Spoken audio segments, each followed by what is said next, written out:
Today I am in Kelowna, Iowa, and I am going to visit with Olivia Kaler. She is the new Eastern Iowa coordinator for WorldLink. WorldLink is an organization that brings foreign exchange students to the United States and to Iowa specifically. It's going to be a fun episode.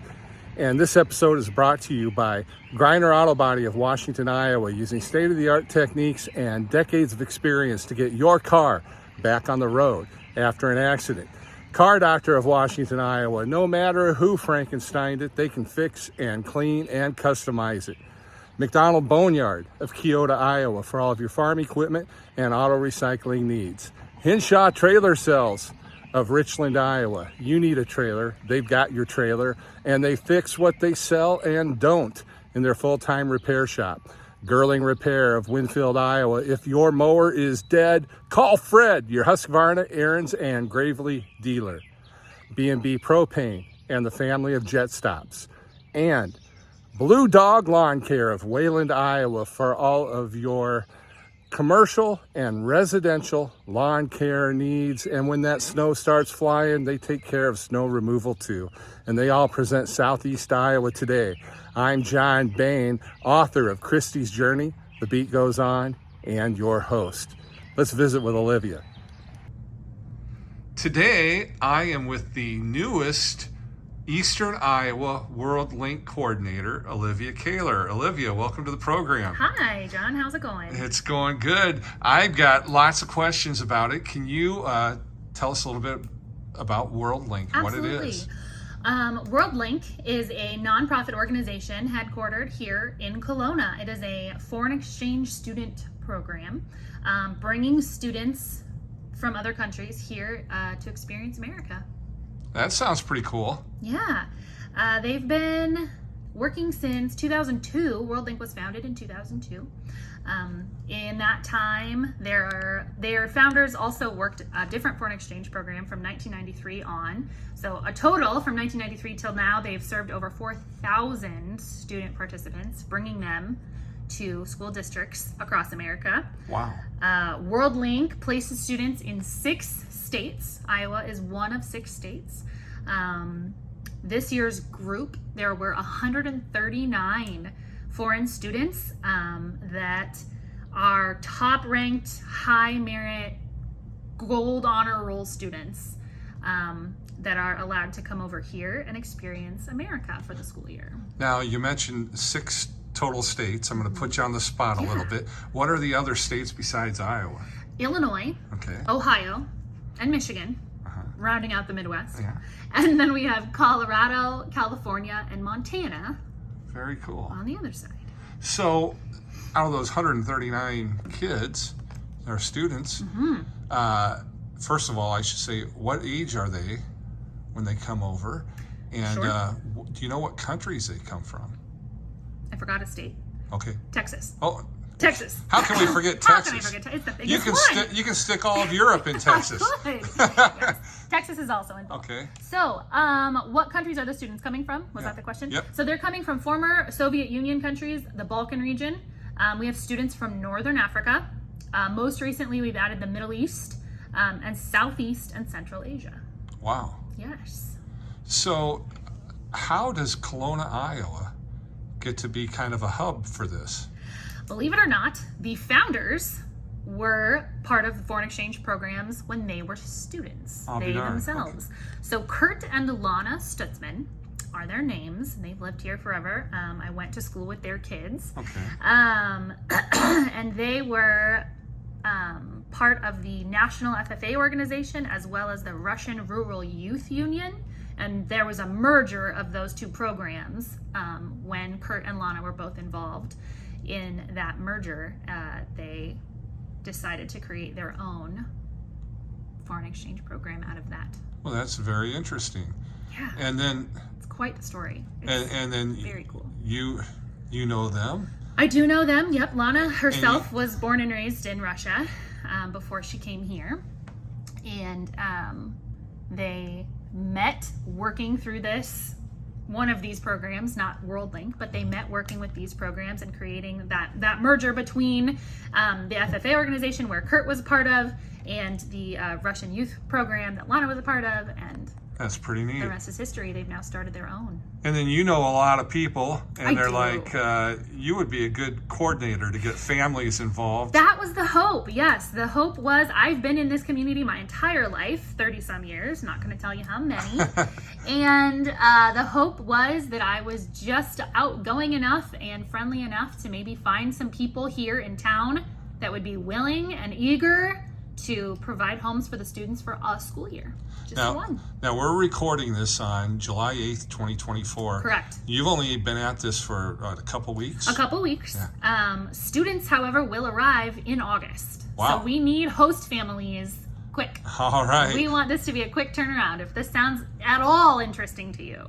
So someone watching this may definitely want to be, seek out the opportunity. What's the best way to get a hold of you? Facebook.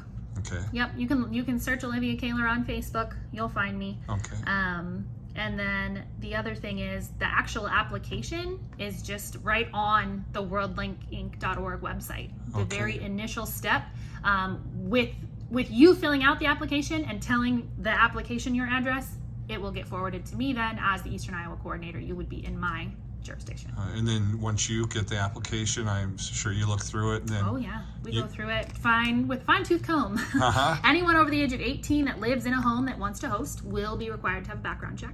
Okay. For the safety of the students coming here.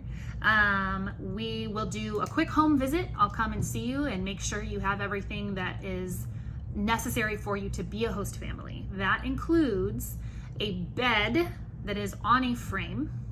It cannot be a mattress on the floor. It cannot be a hide-a-bed or a futon. Their room does not have to be independent. They can share it as long as that other person is the same gender. Gotcha. Students are all between the ages of 15 and 18, 15 and 17. They may turn 18 during the school year while they're here. But we have girls and boys both. I have 3 in front of me. I have a 15-year-old girl from Georgia.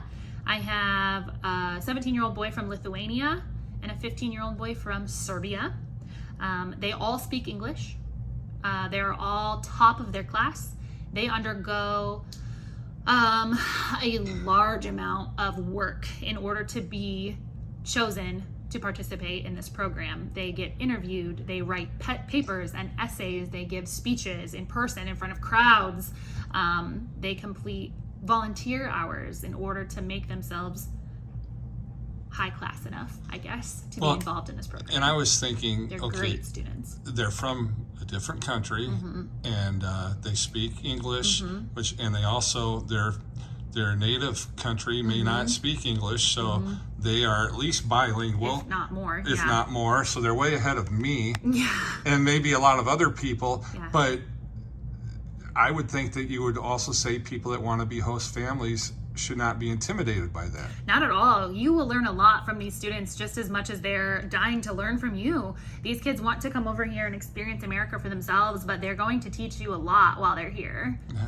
Now, in a scenario like that, you could have, it could be a home where they already have kids, or maybe it's a home where the kids have grown and moved away. Exactly. Or maybe it's home where they've never had kids, but Bingo. all those types of situations. Those types of situations are eligible to be host families. Absolutely.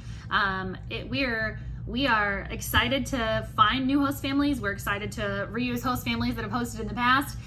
You can have kids. You don't have to have kids at home. We look at all walks of life families here, and are just excited to get everyone involved that we can.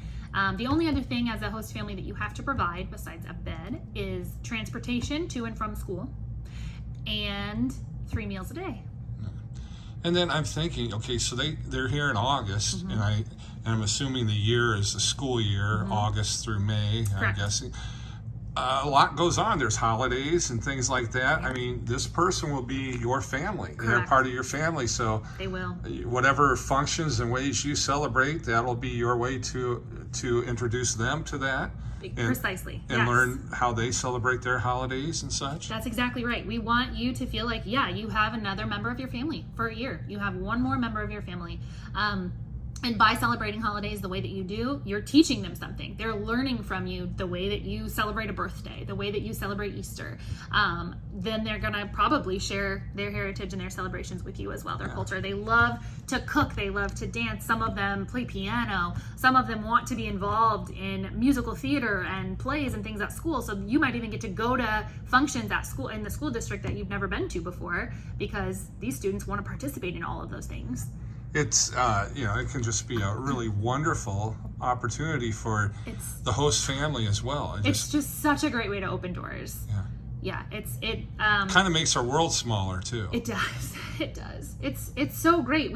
I've been talking with previous host families, and they've all said it's just this lifelong friendship. Like, you just can't believe spending an entire school year with that same person, how close knit you become, and just how many doors are open between you and them for years to come. And it would be interesting to know what the statistics are as far as host families that then end up going and visiting their student later on in their country. Yes. We had a family here in Kelowna. They had a female student from Ukraine, probably 15 years ago, I don't know, maybe more. And she recently got married, and they traveled from Kelowna back to Ukraine to be part of her wedding. That's really cool. It's so cool. It's like mom and dad. Yeah. The U.S. mom and dad. The U.S. mom and dad. Yeah, there was another family. I believe it was a family from California who recently went. They went back to visit their foreign exchange student in her home country as her godparents. She was getting baptized, and she chose them as her godparents. Wow. I know. That's really cool. It's just such a relationship. It's so cool. That is something. It's so cool. Now, is this something, as a coordinator, are you thinking somewhere down the line you may host a student? I would love to host a student. As a coordinator, I kind of just play liaison between the family and the student, so everybody has a middleman, a neutral party, I guess, to talk with. I do monthly checks to make sure everybody's still on the same page, everything's going rosy. Should there be an emergency or a weekend where a host family needs to be separate from their student, that's where I come into play, and I cover those few days. I can't be a host myself until I'm not an employee of WorldLink. But I get the best of both worlds this way. Yeah. I get to meet all the students and spend a lot of time with them. There's 3 different times during the school year where the students will go to, say, Chicago, and all the students that we've placed that year will come to Chicago in January for midterm, and they'll kind of do a presentation on what they've done so far and what they're looking forward to in the coming months before they go home. There is a weekend in September where all of the students in Iowa meet together at a campground in Ogden, Iowa, and they have a weekend together just to kind of chat about how things are going so far and 2 things how comfortable they are. That they'll take back with them is, 1, Chicago in January is cold. Yeah. Oh yeah. And Iowa in September can be pretty nice. Pretty nice. Yeah. The weather is definitely a fun thing. We end up kind of trying to play with. Depending on where they're coming from, they may or may not have winter coats and snow boots. Yeah. So we figured those things out once they arrive. That is cool. Yeah. So at this time, yes, what is the one thing you want to get out about WorldLink as far as getting people involved and just letting them know more about it? Absolutely. If you're interested in hosting, or if you just have a frequently asked questions, there's pages of those things on the worldlinkinc.org website.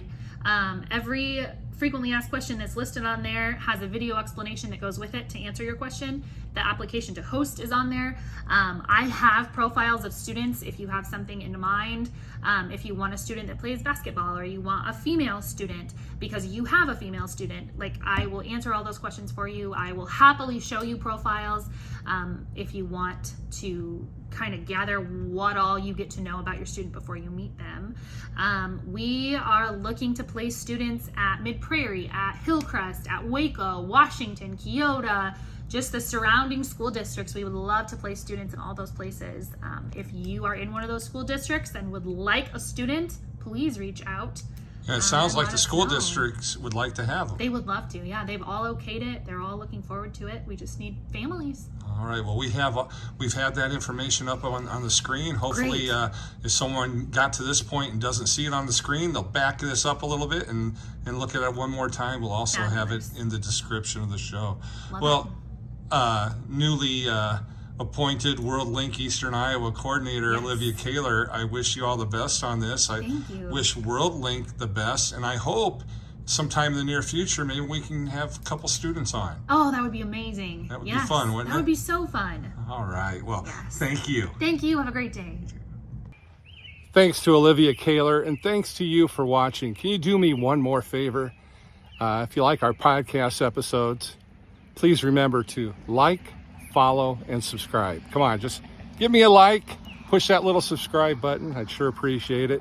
I also want to thank our sponsors, Griner Auto Body, Car Doctor, McDonald Boneyard, Hinshaw Trailer Cells, Girling Repair, B&B Propane, and the family of Jet Stops, and Blue Dog Lawn Care. I'm your host, John Bain. Stay friendly, Southeast Iowa.